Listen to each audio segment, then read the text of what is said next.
నేను private schools and ఆర్గనైజేషన్లో work చేసుకుంటూ ఉన్నాను. నేను ఒక వికలాంగుడిని.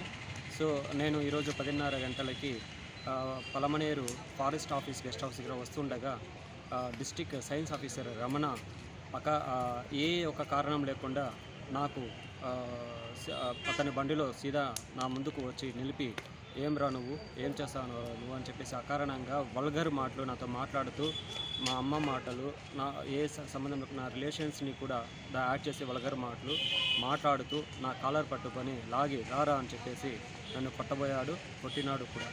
సో ఇంకొక ఏమిటంటే, ఒక డిస్ట్రిక్ట్ సైన్స్ ఆఫీసర్గా ఉండి ఒక వికలాంగుడిని సో ఈ విధంగా దుర్భాషణతో మాట్లాడుతూ ఈ విధంగా మ్యాన్ హ్యాండిలింగ్ చేసే ప్రక్రియ అనేది చాలా అన్యాయం.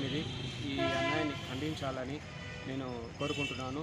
అదేవిధంగా సబ్ ఇన్స్పెక్టర్ మన పలమనేరు పోలీస్ స్టేషన్లోకి వచ్చేసి నేను కంప్లైంట్ ఇవ్వబోతుండగా స్టేషన్లోనే నన్ను కొట్టబోయి వచ్చాడు.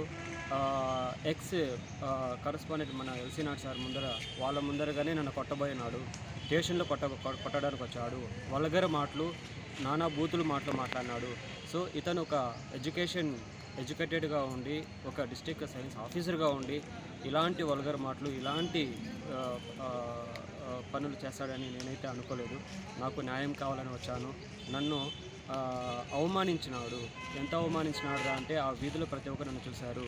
నాకంటూ ఒక ఇమేజ్ అనేది నాకు ఉంది. ఎందుకంటే నేను ఒక 4 చోట్ల పని చేసుకుంటున్నాను. సో కాబట్టి నాకు న్యాయం చేకూర్చమని నేను కోరుకుంటున్నాను. నాది ఎలాంటి తప్పు లేదు అని నేను భావిస్తున్నాను. ఎందుకురా అంటే, తప్పు నేను చేసి ఉంటే దానికి నేను అంగీకరిస్తాను. సో ఆయన సడన్గా ఎలాంటి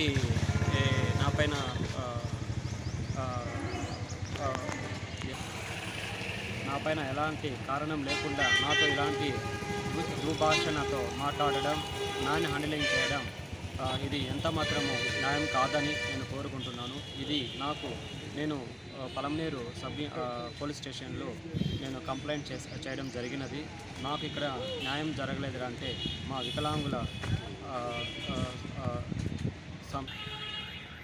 వికలాంగుల రాష్ట్ర అధ్యక్షుడి దగ్గరికి నేను దీనిని తీసుకొని పోయి నాకు న్యాయం చేసేంత వరకు పోరాడుతామని నేను అనుకుంటున్నాను.